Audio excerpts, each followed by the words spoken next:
भक्त के भौवा बढ़ावे हो आवे में चली अइलू माई भक्त के भौवा बढ़ावे हो आवे में चली अइलू माई।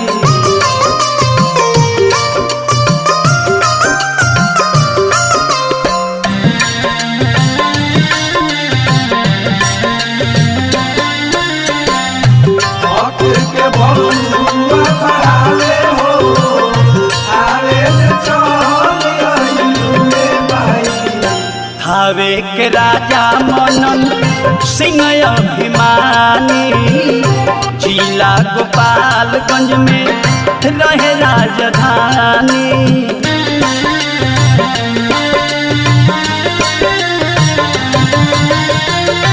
थावे के राजा मनन सिंह अभिमानी जिला गोपालगंज में रहे राजधानी।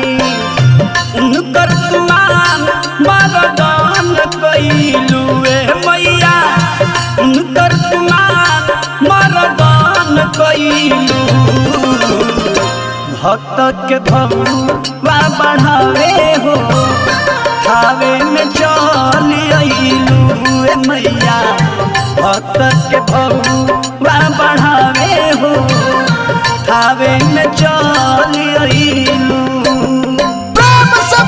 कलकत्ता के काली मैया की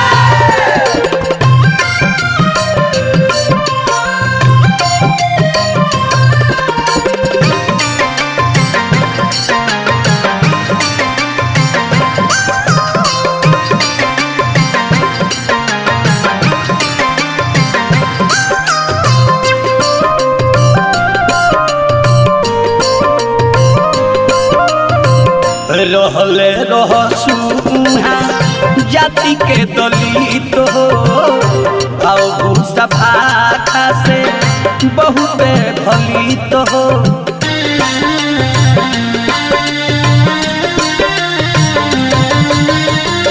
रहले रहसु जाति के दलित हो आओ भूसा भाखा से बहुते फलित हो। मुड़ी पड़े काली कली गइलू मैया मुड़ी पड़े काली कली गइलू भक्त के भौवा बढ़ावे हो थावे में चली अइलू मैया भक्त के भौवा बढ़ावे हो आवे में चली अइलू माई।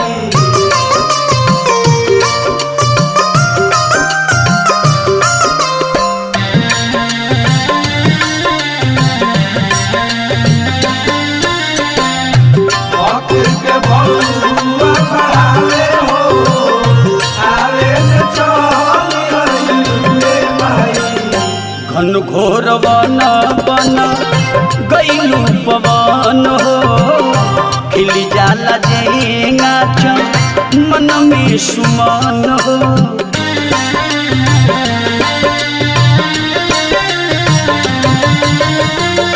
घन घोर वन बन गइलू पवन हो खिली जाला जेंगा मन में सुमन। राजू दिलीप के दिल तू डबल कइलू राजू दिलीप के दिल तू डबल कइलू भक्त के भौवा बढ़ावे हो थावे में चली अइलू मैया भक्त के भौवा